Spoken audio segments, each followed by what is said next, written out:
He told me I was dead weight on a Tuesday. You remember details like that when the floor disappears under you. Fever in my bones, breath short, and Troy stood over me with a black trash bag like a prize. You don't cook, you don't clean, you don't earn, he said, smiling that thin smile he used when he wanted to hurt and stay clean doing it. He pressed a crumpled 10 into my palm. There, cab fare. And take the bag, it matches your life.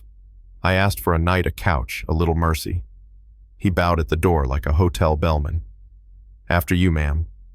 The door slammed and the sound ran down the street faster than I could. Neighbors peeked through blinds. Someone said, poor Troy, he tried. I wanted to laugh, but coughing beat me to it. I walked until the sidewalks quit talking. I sat on a bus stop bench with a trash bag for a pillow and counted my money, $10, like maybe counting would make it multiply. A man in a windbreaker sat at the far end of the bench, respectful distance grocery sack at his feet. You okay? He asked, voice gentle like he was checking a bird for broken wings. I said, not today. He dug in his pocket and slid 3 ones across the bench without looking at me. Then maybe tomorrow. He got up and left, and those $3 felt heavier than the 10 Troy flicked like lint. The next days were noodles, long lines, and doors that shut soft but final. Someone had called the shelter ahead of me, used my name, used words like unstable. Guess who? I rented a room in a leaning boarding house that smelled like old onions and bleach. Miss Patty at the Midtown Diner hired me to wash dishes for cash. Don't faint on my watch, she said, handing me a pair of rubber gloves. The pans were heavier than my pride, but I stayed upright. Every night I wrote in a little notebook a list of what I knew and what I'd survive. I found out Troy had cashed out my health policy and pawned my mother's locket, the oval one with her initials scratched by time. The pawn clerk looked up the record and shook his head. Melted after the hold. I thanked him anyway and walked outside with the receipt pressed into my palm like proof I hadn't imagined the past. The turn in my story came on a Tuesday. Too funny how life loves symmetry. I wandered into a worn brick building with a hand-painted sign that said Harbor Street Community. Inside, folding tables, blood pressure cuffs, a coffee urn that smelled like hope. You need a checkup. A nurse said, no judgment, just facts. A man with gray at his temples and kind eyes introduced himself as Eli Turner. I run the place, he said. You look like you've been carrying the world without a handle. He handed me water, then listened, really listened, and asked what I could do. Receipts, schedules, columns and rows, I said. He grinned. Perfect. Our books look like a windstorm. He pointed me to a desk with a dent that matched mine. His nephew Noah set up a spreadsheet, clicking so fast I thought the mouse would spark. I breathed. Numbers behaved at least. I made folders, found totals, wrestled chaos into order. It was the first time in months my hands felt like hands, and not just tools for holding on. We were sorting a box of donations when a manila folder slid out heavy with copies, agreements, deed drafts, emails, notes in Troy's handwriting like a trail of crumbs left by a fool. Transfers pushed through a friend's trust signatures that weren't mine property, moving like shells in a street game. I stared until the page swam. Eli leaned over my shoulder. He tried to erase you on paper, he said. He did not erase you. Eli brought in a legal clinic lawyer named Ava who wore boredom like armor. She looked for 5 minutes, then wasn't bored. We'll flag the county, she said. If he moves anything else, alarms ring. And these signatures, not yours. Sloppy. She tapped the folder. Troy just told on Troy. I kept washing dishes at night and balancing books by day.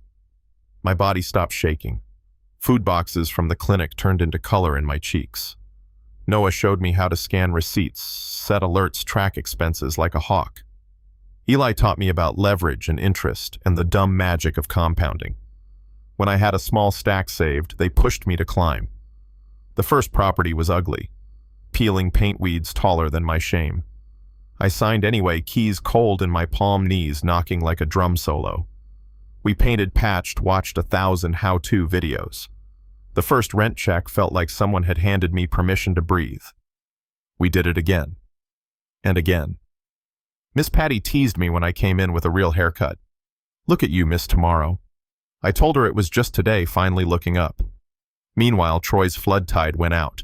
His new girlfriend, a woman named Kendra, who liked big bags and bigger bills, posted champagne pictures while credit calls piled. Troy lost his contract at work. He blamed the market, the weather, the angle of the sun, everything but the man in his mirror. Bad luck, he called it, like betrayal was a rainy day you couldn't control. The house that changed everything sat on a hill outside the city, 3 gables and a balcony that pretended not to care who was watching. Foreclosure dusty, but bones like a dancer. List price made my stomach flip. Ava ran the numbers. Eli nodded. Noah did a victory lap in the parking lot. I signed and didn't cry. Not then.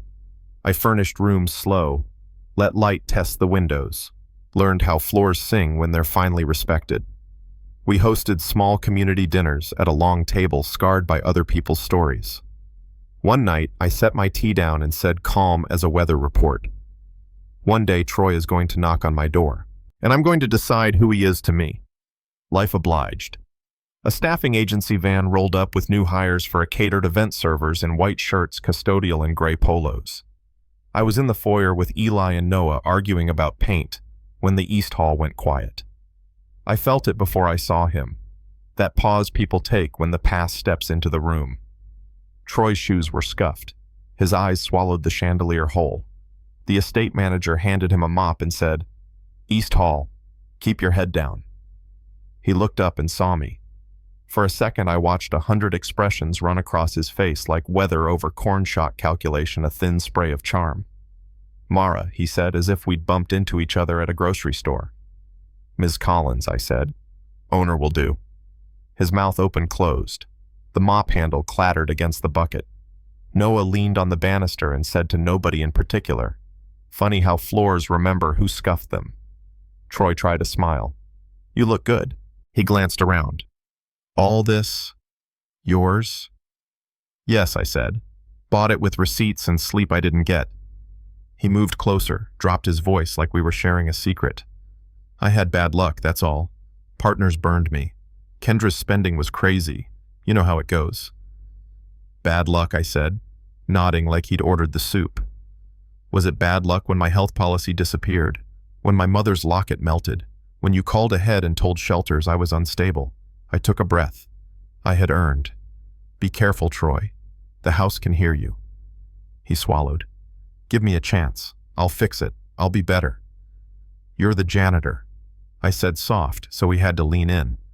"Not my husband, not my guest. If you want the job, it's evening shifts, room over the garage, rent out of your paycheck. You don't speak to me outside of work. You don't enter the main house unless you're told." "Clear, please," he said, eyes wet. "I loved you once." "Love doesn't throw you into the night with a trash bag," I said. "Love doesn't laugh with a girlfriend while you cough on the curb." Staff had gone still, polish rag midair, a gardener holding his breath in the doorway. Eli didn't move, didn't blink. Noah found a scuff on the stair and pointed to it like a conductor. Troy sank a little. He picked up the mop. "Yes, Ms. Collins." I handed him a clear plastic trash liner. "You sent me out with one," I said. "This one comes with benefits and boundaries. Consider it growth." Later, fire humming in the library. Eli raised his cup. "To patience," he said. Noah grinned. I stared at the flames and finally let a tear get brave. It wasn't about his face, the humiliation, the whispers. It was about waking up in a place I owned, not the house, but the life. People are going to argue with this ending. Should I have forgiven more or less? Should I have hired him at all? Tell me what you think is justice. A clean line or a long, steady mop across a dirty floor? Drop your story in the comments. What have you seen? Neighbors believing lies? Folks writing off the wrong person? Power flipping hands when truth finally shows up? If this hit you somewhere real, subscribe and share it. Let's talk about what we owe each other and what we owe ourselves.